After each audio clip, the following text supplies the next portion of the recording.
नमस्कार दोस्तों, एक बार फिर से स्वागत है आपके अपने यूट्यूब चैनल अनन्या एकेडमी पे। फ्रेंड्स, जैसा कि आप सभी को पता है, आप सभी का जो सीटेट का एग्ज़ाम हुआ था, जिसमें आप लोगों का बहुत सारे क्वेश्चन ऐसे हैं जो विवादित हैं फ्रेंड्स, जिस पे आप सभी को कॉमन मार्क्स मिलने वाले हैं। उन सभी क्वेश्चनों को देखेंगे। साथ ही साथ फ्रेंड्स, यहाँ पे अगर हम बात करें तो फेल वालों के कितने नंबर होंगे जो कि वो क्वालिफाई हो जाएंगे, और साथ ही साथ फ्रेंड्स यहाँ पे कितने क्वेश्चन हैं जो कि आप सभी का प्राइमरी लेवल में बहुत सारे ऐसे क्वेश्चन हैं फ्रेंड्स, जिसके एक नहीं दो तीन ऑप्शन सही हैं, राइट हैं। ठीक है, उस पर भी आप लोगों के कॉमन मार्क्स मिलेंगे। लगभग 12 क्वेश्चन है, पर आयोग कितना मानता है वो अलग बात है।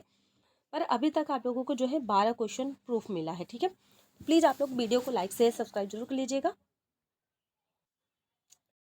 फ्रेंड्स, एक कथन जो दिया गया था आप सभी को, समझने व बोलने की क्षमता मुंह और मस्तिष्क के शारीरिक विकास पर निर्भर करती है। और दूसरा यहाँ पे था आर, संवेगात्मक विकास शारीरिक विकास से संबंधित है। तो इसमें आप लोगों का राइट आंसर क्या होगा? तो इसमें आप लोगों का करेक्ट दो ऑप्शन है। ठीक है, एक तो पहला आप लोगों का राइट होगा, आर ए और आर दोनों सही हैं, और ए आर जो है सही व्याख्या करता है, ये भी आपका राइट होगा। या तो फिर आपका तीसरा ऑप्शन, ठीक है, सही ए सही है लेकिन आर गलत है। ठीक है, ये दोनों ऑप्शन आपके राइट होंगे। इसमें भी आप लोगों को कॉमन मार्क्स मिलेगा। चलिए नेक्स्ट क्वेश्चन हम लोग देख लेते हैं। नेक्स्ट जो आप लोगों का जो क्वेश्चन था, जिसमें दिया गया है क्वेश्चन एक, रमा ने अपने भाई ताहिर के साथ मतलबी तरीके से व्यवहार किया। अगले दिन ताहिर बीमार हो गया। रमा ने निष्कर्ष निकाला कि अगर अपने भाई को बीमार कर दिया तो उसने अपने भाई को बीमार कर दिया।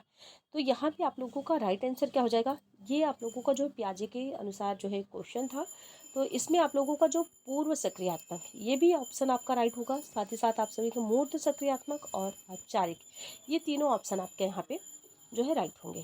तो यहाँ पे आपका ये जो तीनों ऑप्शन है ये करेक्ट होंगे। तो इसमें भी आप लोगों को जो है कॉमन मार्क्स मिलेंगे।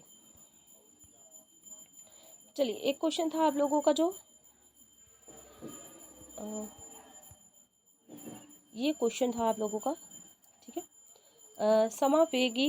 समावेशी व्यवस्था में पढ़ाते समय यह महत्वपूर्ण है कि शिक्षक, तो इसमें आप लोगों का चौथा ऑप्शन, ठीक है, चौथा ऑप्शन, सभी शिक्षार्थियों के लिए समान पाठ्यक्रम और समान शिक्षा शास्त्र का पालन करें, यह ऑप्शन आपका राइट होगा। साथ ही साथ आपका दूसरा भी, ठीक है, अपने स्वयं के अंतर्निहित और कल्पित पूर्वाग्रहों की लगातार जांच करें, ये दोनों ऑप्शन यहाँ पे आपका राइट हो जाएगा। चलिए तीसरा क्वेश्चन हम लोग चौथा क्वेश्चन देखते हैं। चौथे क्वेश्चन में आप लोगों का जो क्वेश्चन था यहाँ पे, एक शिक्षक जो रचनावादी शिक्षा शास्त्र में विश्वास करता है के लिए आवश्यक है कि वह, तो यहाँ पे आपका राइट आंसर क्या हो जाएगा क्वेश्चन नंबर चौथे का? तो चौथे का आपका राइट आंसर क्या हो जाएगा फ्रेंड्स, आपको बताना है। तो यहाँ पे आपका चौथे क्वेश्चन का राइट आंसर हो जाएगा दूसरा और तीसरा। दूसरा और तीसरा केवल सामाजिक सांस्कृतिक पृष्ठभूमि के आधार पर छात्रों के निर्णय लेने से बचें, और तीसरा ऑप्शन है उच्च स्तर के मौखिक निर्देशों को प्राथमिक शिक्षा शास्त्र के रूप में बढ़ावा दें। ये दोनों ऑप्शन ही आपके राइट हो जाएंगे, दोनों के दोनों ऑप्शन करेक्ट आंसर हो जाएंगे। ठीक है, चलिए अगले क्वेश्चन पे चलते हैं। एक क्वेश्चन आप लोगों का एनसीएफ से आता था, ठीक है, एनसीएफ के द्वारा ये दोनों क्वेश्चन आप लोगों को दिया गया था। एनसीएफ 2005 जानकारी को रटा देने को हतोत्साहित करने की सिफारिश करती है। तो और यहाँ पे दूसरा ऑप्शन था, एनसीएफ प्रत्येक विषय को तीक्ष्ण घेरे में बनाए रखने के प्रयास को हतोत्साहित करने के लिए सिफारिश करती है। तो यहाँ पे आप लोगों का जो एनसीएफ से था वो पहला और दूसरा दोनों ऑप्शन आपके राइट होंगे। ठीक है,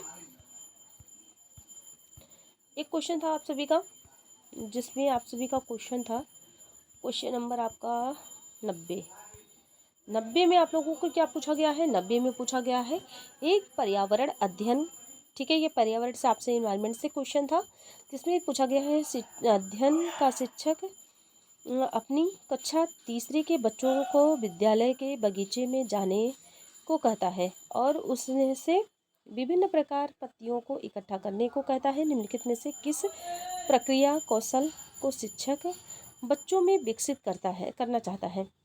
तो यहाँ पे आप लोगों का जो क्वेश्चन कौन सा राइट होगा, यहाँ पे आप लोगों का पर्यावरण से जो क्वेश्चन था दूसरा और आपका चौथा, ठीक है। केवल प्रयोग या फिर सृजनात्मक अभिव्यक्ति और पंक्तियों के साथ प्रयोग, ये दोनों ऑप्शन आपका राइट आंसर होगा, ठीक है। अगले क्वेश्चन पे चलते हैं। क्वेश्चन था आप लोगों का कौन सा, एक क्वेश्चन था आप लोगों का जो चामस्की से पूछा गया था, भाषा अर्जन। तो यहाँ पे आपका भाषा अर्जन क्षेत्र, ये भी आपका राइट होगा। और यहाँ पे आप लोगों का भाषा अनुकूलतम पद, ये भी आपका राइट होगा, ठीक है। ये आप लोगों का करेक्ट आंसर हो जाएगा, भाषा अर्जन उपकरण। 3 ऑप्शन आपका यहाँ पे राइट होगा। जिन भी कैंडिडेट ने तीनों में से कुछ भी क्वेश्चन पे जो है किसी भी मार्क्स पे अगर टिक किया है किसी भी ऑप्शन पे, तो उनका सही हो जाएगा, बिल्कुल भी परेशान नहीं होना उनको। एक क्वेश्चन और था आप लोगों का, अंकिता 6 विभिन्न भाषाएं समझ और बोल सकती है, उसकी भाषिक क्षमता के कारण उसे क्या कहा जाएगा।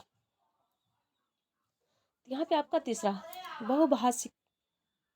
बहुभाषिक वक्ता भी कहा जाता और भाषाविद भी। ये आप सभी का हिंदी का क्वेश्चन था और ये आप लोगों का दोनों ऑप्शन राइट होगा, ठीक है। चलिए, क्वेश्चन एक था आप लोगों का,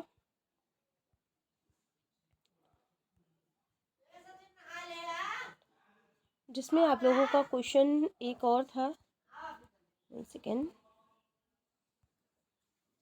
ये क्वेश्चन आप लोगों से पूछा गया था ना, आप अपने कोड इसमें तो आप लोगों का सामाजिक भाषिक, ठीक है, सामाजिक भाषिक और सांस्कृतिक मनोविज्ञान, ये दोनों ही ऑप्शन राइट होगा। और एक क्वेश्चन था आप लोगों का 116 नंबर, प्राथमिक स्तर पर पठन कौशल का आकलन करने के लिए भाषा अध्यापक के मुख्य रूप में किस पर ध्यान केंद्रित करना चाहिए। यहाँ पे आप लोगों का तीसरा ऑप्शन प्रवाह के साथ पठन करना, या फिर आपका चौथा ऑप्शन, ठीक है, समग्र के साथ है, यानी कि समझ के साथ है जो है पठन करना।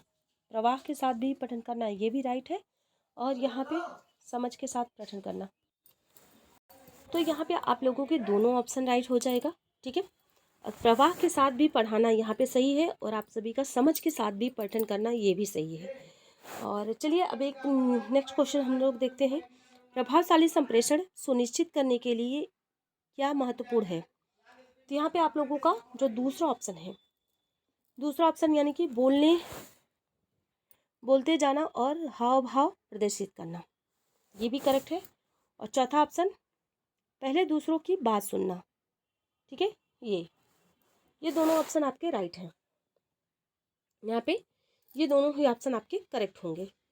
तो फ्रेंड्स, जैसे कि आप लोग भी कमेंट बॉक्स में कमेंट कीजिएगा कि हाँ आपको लगता है कि ये क्वेश्चन राइट है या गलत है, या फिर जो भी आप लोगों का रहेगा, आप लोग जरूर एक बार कमेंट बॉक्स में कमेंट कीजिएगा कि ये क्वेश्चन हमारा राइट है और ये क्वेश्चन जो है गलत होगा। उसके लिए आप सभी का एक क्वेश्चन आप लोगों का था, जिसमें आप लोगों का कहा गया था आप अपनी कक्षा के शिक्षार्थियों को अवलंबन देने के लिए उसकी व्यक्तिगत विभिन्नताओं की पहचान करना चाहते हैं, इस उद्देश्य के लिए आप क्या करेंगे। तो यहाँ पे आपका जो दूसरा ऑप्शन और चौथा ऑप्शन, ये दोनों आपका राइट होगा, ठीक है, ये दोनों ऑप्शन करेक्ट आंसर होगा। और फ्रेंड्स, आयोग अब क्या आंसर मानता हो उसको हम बाद में देखेंगे, और प्रोविजनल आंसर के आने के बाद में। और आप लोग प्लीज़ कमेंट बॉक्स में कमेंट कीजिएगा कौन कौन से क्वेश्चन ऐसे आपको लग रहे हैं कि हाँ ये गलत है, और इसके लिए आप लोग को NCERT से ज़रूर जो है प्रूफ भी रखिएगा अगर चैलेंज करना रहेगा आप लोगों को। और आप सभी को समझिए कि सीटेट का एग्ज़ाम रिलीज होते, यानी कि रिजल्ट रिलीज होते ही आप लोगों को नेक्स्ट वैकेंसी बहुत ही अच्छी खासी प्राइमरी लेवल और जूनियर में सभी में देखने को मिलेगी। मिलते हैं नेक्स्ट वीडियो में। Thank you so much, thanks for watching.